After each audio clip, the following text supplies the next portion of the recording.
So I'm reading this book, Fill These Hearts by Christopher West. God, Sex, and the Universal Longing. It's very good. It's accessible. It's short. It's only about 175 pages. One sentence really jumped out at me I'd like to share.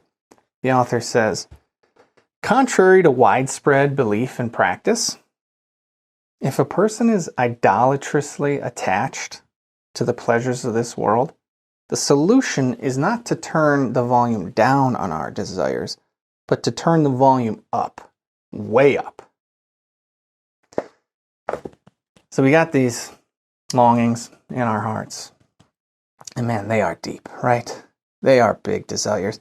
And when the pleasures of this world don't quite stack up, we can be tempted to say, well, then I'm just going to want less. So maybe they'll match. And the pleasures of this world will satisfy my desires. Christopher West says, no, turn your desires up, way up.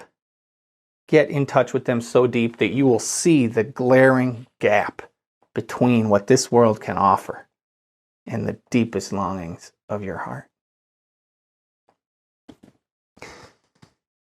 Why does Playboy release a new magazine every month? Can't they just get it right with the best issue ever?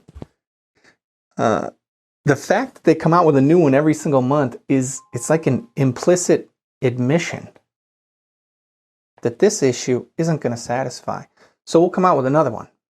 That's not going to do the job either. So we're going to come out with yet another one.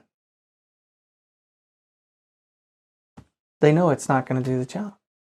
It'd be like going to a restaurant and saying to the chef, man, I am so hungry. Just give me something that will just totally satisfy my desire. Just totally satiate my hunger.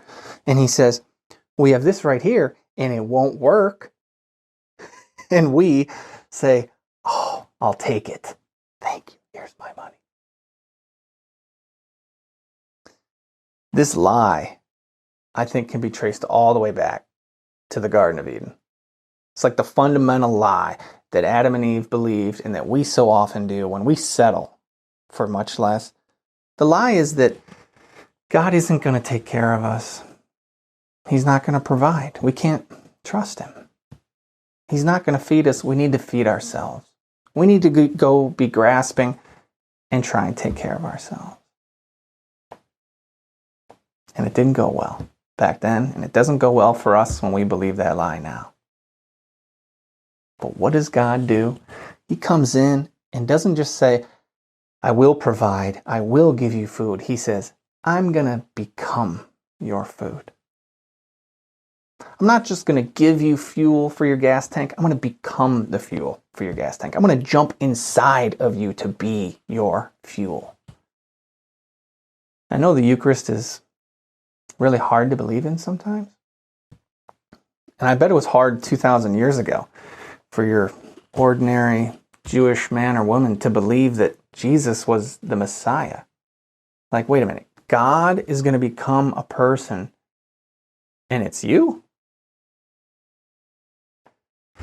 You know, whenever there's an election coming up, there's the incumbent, and then before they find out who they're going to run against, there's like a generic candidate, like incumbent versus generic candidate of the other party. And that generic candidate always polls really well until an actual person gets in that spot. An actual person with a real name, with a real history, with real flaws. Because we love the ideas, but when it comes down to it, we have less faith in that person. Just like someone would have said 2,000 years ago, so God became human, but it's you? With your past? From your dinky town? With that haircut? Sorry, not on board. We can feel the same way today when the Eucharist is there and we say, bread? That small? That ordinary? At my parish church a couple miles away? That's really God in the flesh? But it took a lot of faith to believe God in the flesh 2,000 years ago, and a lot of faith to believe God in the flesh every day or every week at our local Catholic church. That's where that faith comes in. This is God's solution. God trying to fill that infinite longing we've got. He's doing what he knows is best for us here in this life, and then he's going to fulfill us completely in the next life. So that's my first takeaway from Fill These Hearts by Christopher West. Turn your desires way up. Don't be afraid to challenge the things of this world and say, can you really satisfy me? And if not, then I'm not going to look to you anymore. Till then, you might want to check this book out and check out our other events, links, and resources at tobcle.org. That's the webpage for Theology of the Body Cleveland. That's it. God bless.